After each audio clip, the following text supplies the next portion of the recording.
Joyce, Rita and Doug. We are members of the Lacey Green History Group. We're on a walk around Loseley Road. The three of us are looking back in time to early 1940, the outbreak of World War II. Joyce and Rita have spent a great deal of time researching the houses and the people who lived in them at the time. We now go down what us locals call the back hill on the left-hand side, and we come to Loseley Heights. It is now demolished.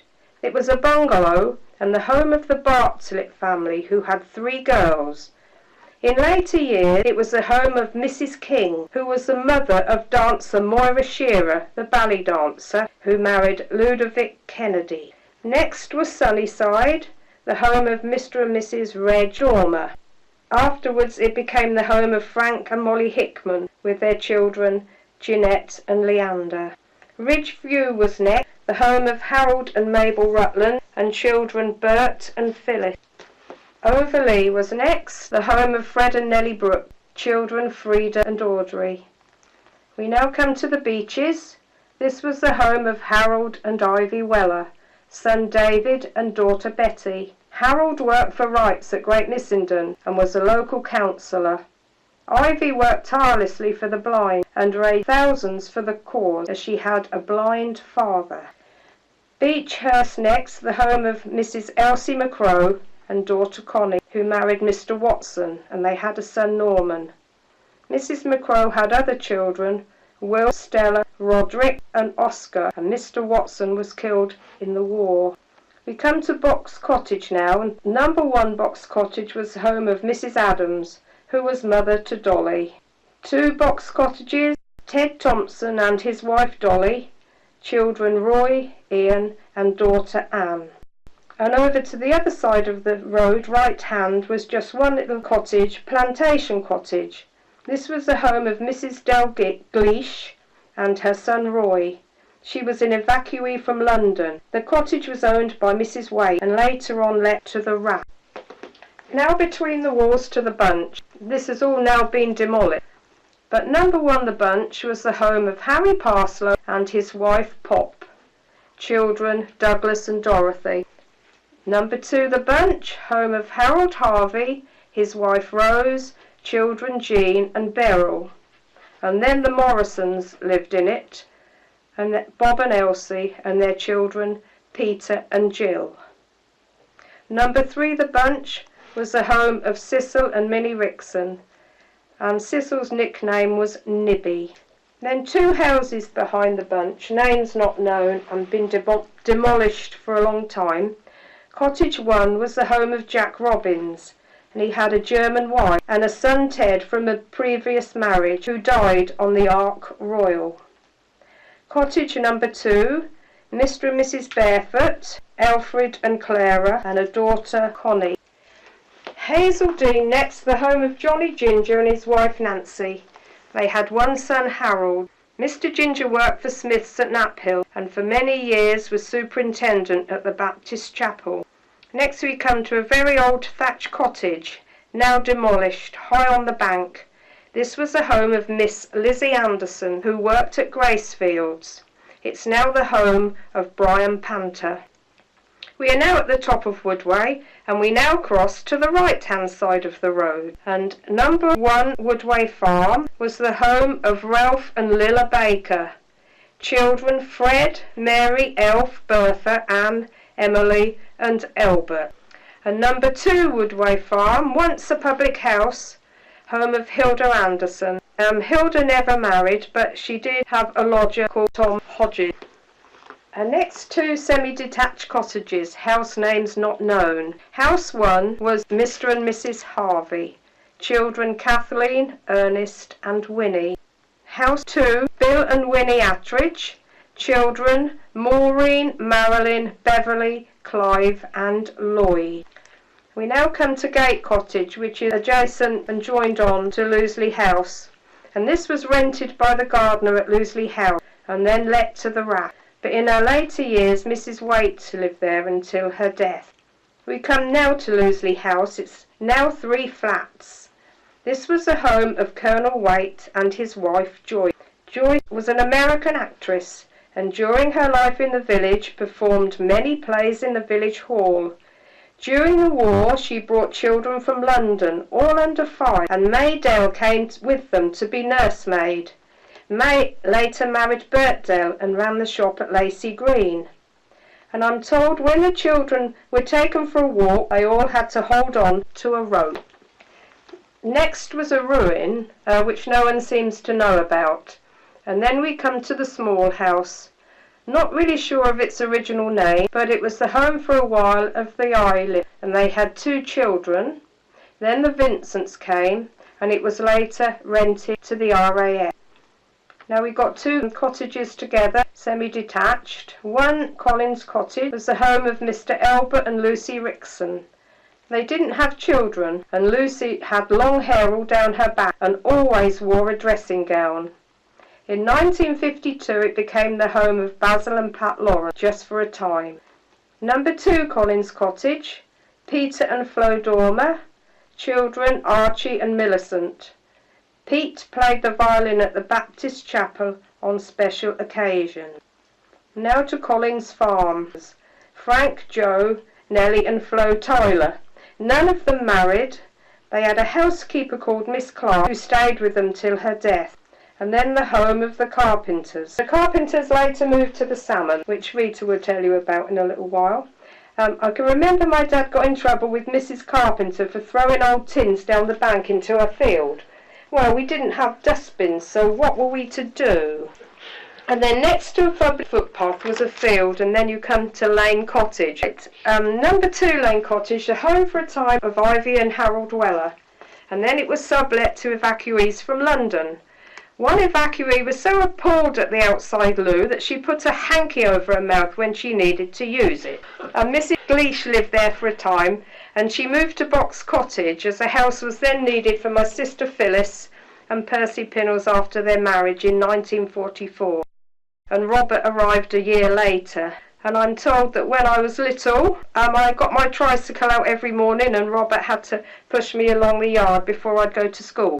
Number 1 Lane Cottage, the home of Mum and Dad, Albert and Flo Walker, and of course me. Dad worked for Smiths of Knaphill, and Mum was a char, as they were called in those days. And the night I was born, my dad was in trouble with Mr. Fairbrother of the Home Guard for showing a light during the blackout. Worse was to come, because I think he would have liked a son, because for the lot of my life he always called me boy, never Joyce. That's why I grew up to be a very confused individual. I'm now going to tell you the story of Uncle Joe. We had an outside loo at the garden, and my mum one day decided that the wooden seat and surrounds needed a facelift. So, armed with a pot of stain or varnish and a brush, she painted it out. A little while later, Uncle Joe arrived on his long journey from Bath and St Giles and decided he needed to pay a visit. Didn't realise that it had been painted and soon found himself in a very sticky situation. And after he was priced off, he left with a real ring of confidence. My dad also dug out an air raid shelter, which was never used, but we used the marble slab down there to keep our meat fresh when our pigs were killed. Right, now at the top of our lane there was a shop, Harvey Stores. Doug's going to fill you in a minute, but it was the home of Mrs. Floyd, old Mrs. Floyd, daughter Emily, who married Arthur Harvey. They had a daughter, Edna. And Emily was a lovely old lady who was always humming a song called Little Old Lady Passing By. Yeah, Edna was my cousin or second cousin way back. In those days it was a sweet shop, and on the counter were boxes of sweets, and one of these boxes contained jelly babies. So if you went in and bought 2 pennyworth of jelly babies, you'd probably find all the heads had been bitten off. From then on, Edna was known by us children in Lacey Green as Edna Chua. In fact, we just called her, named her Chua. There's other stories I could tell you. She was my cousin.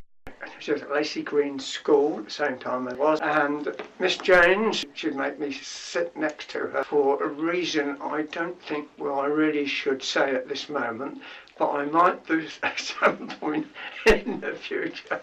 But I will give you a clue. Miss James used to make her stand next to the radiator to dry herself out. Right, we now come to Loseley Road Baptist Chapel. This was built in 1905 and closed in 2001.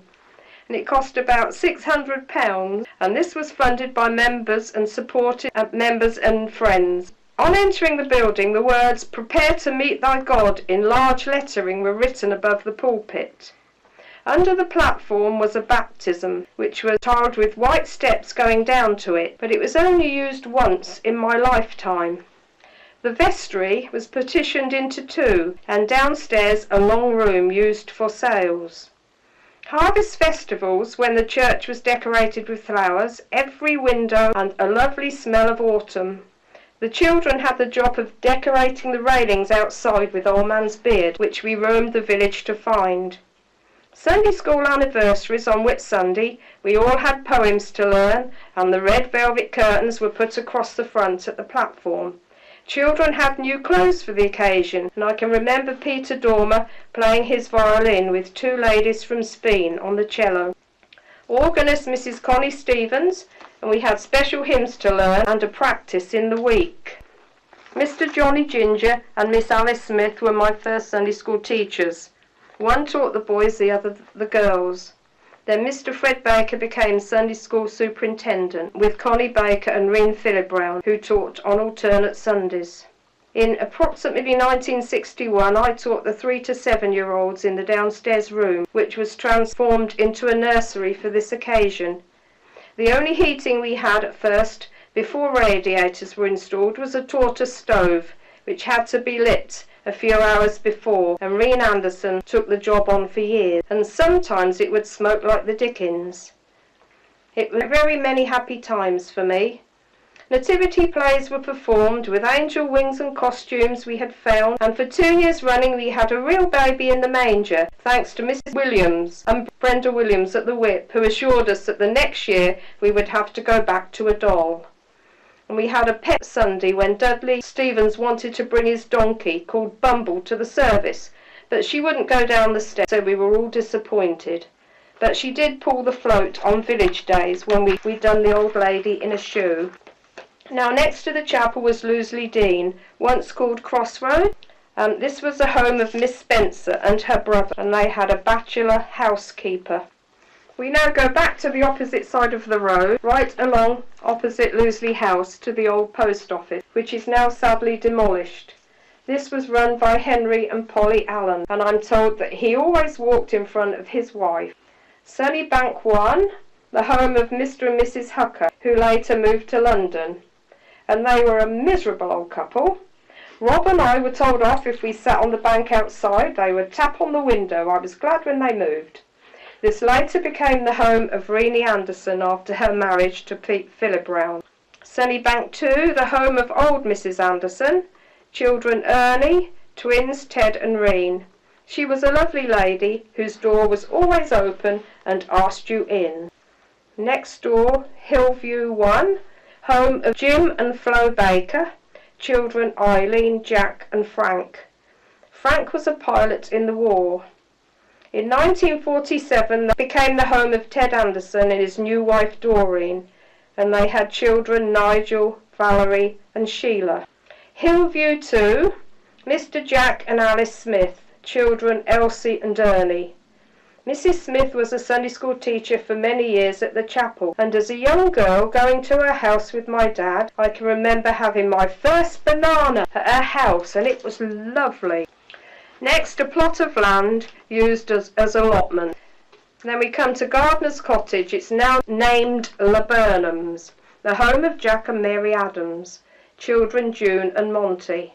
Mary was a local celebrity as she was a chimney sweep and could be seen riding her bike with the brushes on the back all round the village.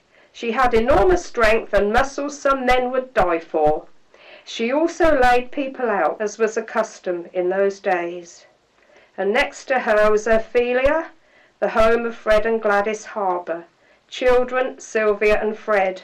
Fred joined the Grenadier Guards, and I can remember him in his bright red uniform. I'm going to say this recording was made by Joyce and Rita. It was made in the year 2013.